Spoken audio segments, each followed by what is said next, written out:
Gorakhpur journalist association द्वारा हिंदी पत्रकारिता दिवस पर हुआ एक गोष्ठी का आयोजन।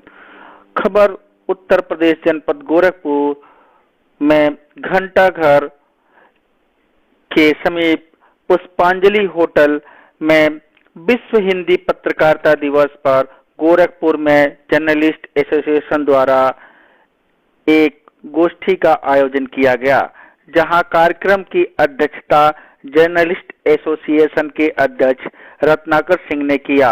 आपको बताते चले कि इस दौरान सर्वप्रथम अतिथियों द्वारा मां सरस्वती की प्रतिमा पर दीप प्रज्वलित कर कार्यक्रम की शुरुआत हुई, जिसमें मुख्य अतिथि के रूप में प्रोफेसर सुरेंद्र दुबे, पूर्व कुलपति झांसी सिद्धार्थ विश्वविद्यालय, विशिष्ट अतिथि मनीष तिवारी, आकाशवाणी कार्यक्रम अधिकारी के साथ ही 2 वरिष्ठ पत्रकारों को पुरस्कृत किया गया, जिसमें जगदीश लाल श्रीवास्तव गोरखपुर से तथा देवरिया से धनंजय मणि त्रिपाठी को सम्मानित किया गया।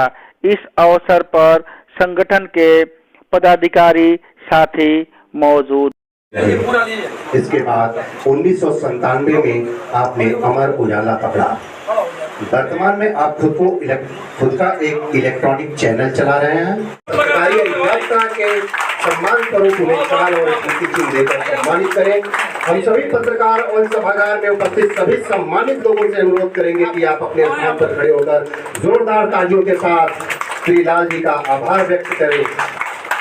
जोरदार तालियों के साथ सभी की ओर से उनको लाइफ टाइम अचीवमेंट अवार्ड। पत्रकारिता के विषय पर जो मूल विषय जिस पर अभी तमाम हमारे विद्वान साथियों ने अपनी बात रखी है, 2 शब्द जरूर मैं कहना चाहूँगा।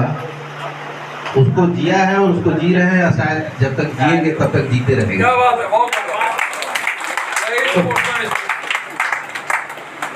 पत्रकारिता एक समय में मिशन थी, जिन किन्हीं विद्वानों की बात हुई, शुक्ल जी की भी, गणेश शंकर विद्यार्थी जी की भी, जिन लोगों ने त्याग किया।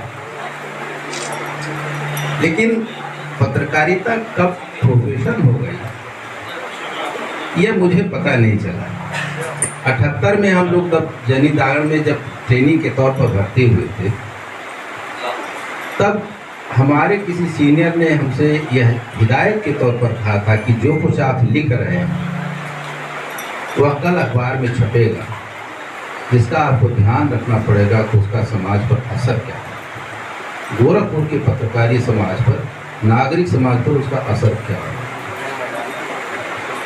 यह बात चलती रही, उसे लेकर हम लोग चलते रहे और बीच में कब यह बात इस रूप में रूपांतरित हो गई कि आप जो लिखेंगे कल उसे कोई पढ़ेगा, इसका मूल्यांकन करिए, इस नज़रिए से देखिए और तब लिखिए।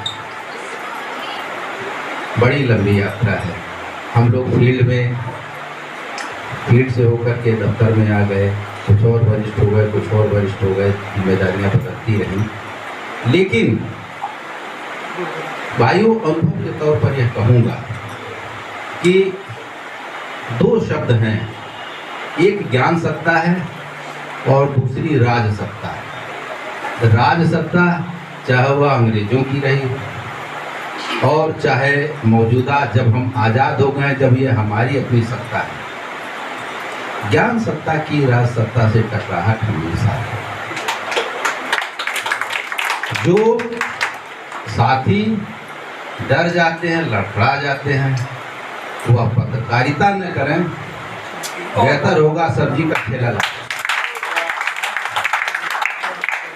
लेकिन आपको लड़ना होगा। किसके लिए लड़ना होगा, कब लड़ना होगा, कैसे लड़ना होगा, ये आपको तय करना है। क्योंकि एक समय था जब मिशन था, अखबार आपका था, आपके पास कलम थी, चंदे भेजे का पैसा था।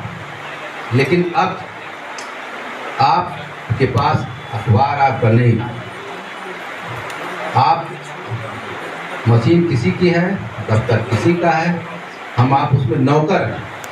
आज हिंदी पत्रकारिता दिवस पर गोष्ठी का आयोजन किया गया था, क्या कहना चाहेंगे देशवासियों को?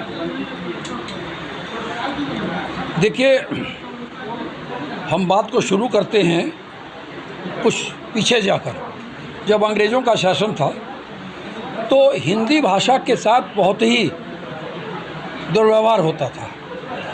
समाचार पत्र जो समाज की आवाज़ होते हैं, समाज के आईना होते हैं, मार्गदर्शक होते हैं, वो अंग्रेजी में तो थे, फ्रेंच में भी थे, बंगाली में थे, उर्दू में थे, लेकिन हिंदी में अखबार नहीं थे और किसी की हिम्मत नहीं पड़ रही थी कि वो निकालें। ऐसे में 1826 में जब पंडित जुगल किशोर शुक्ला ने उदंत मार्तंड के नाम से एक साप्ताहिक अखबार निकाला तो इससे एक मार्ग प्रज्वलित हुआ कि हिंदी का भी अखबार निकल सकता है। यद्यपि वो अखबार 1.5 साल में बंद हो गया अर्थाभाव में, लेकिन वो बंद होना एक अलग घटना है।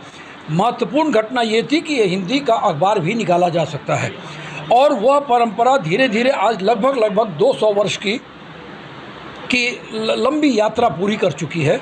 आज हजारों की संख्या में हिंदी अखबार निकल रहे हैं।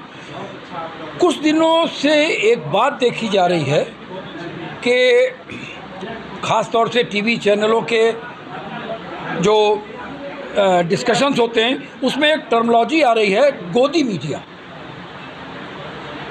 मेरा मानना है कि यह कुछ विक्षिप्त टाइप के फ्रस्ट्रेटेड नेता जिनकी अनर्गल बातों को हमेशा चैनल या पत्र नहीं छाप रहे हैं या दिखा रहे हैं, उनका ये एक आरोप है। इसमें कहीं कुछ सच्चाई हो सकती है, लेकिन यह व्यक्ति पर निर्भर करता है। ये जो आज का 30 मई की तिथि है, यह हमारा जन्मदिन है, यानी कि हिंदी पत्रकारिता का जन्मदिन है और गोजय ही नहीं, देश का समस्त हिंदी पत्रकार इसको बड़े सोल्लास मनाता है और अपनी आने वाली पीढ़ी को एक विरासत के तौर पर यह देकर जाने की कोशिश करता है कि अपने भूतकाल को भूलो मत, क्योंकि जिस समाज ने अपने भूतकाल को विस्मृत कर दिया, न उसका वर्तमान सही होता है और न ही उसका आने वाला भविष्य सफल होता है। इसलिए हम लोग इस को एक सोल्लास मनाते हैं, धर्म के रूप में मनाते हैं। नए लड़कों को बताते हैं कि 200 साल पहले एक जोशीला युवा था जो खुद अखबार कंपोजिंग करता था, छापता था, बांटता था, पैसे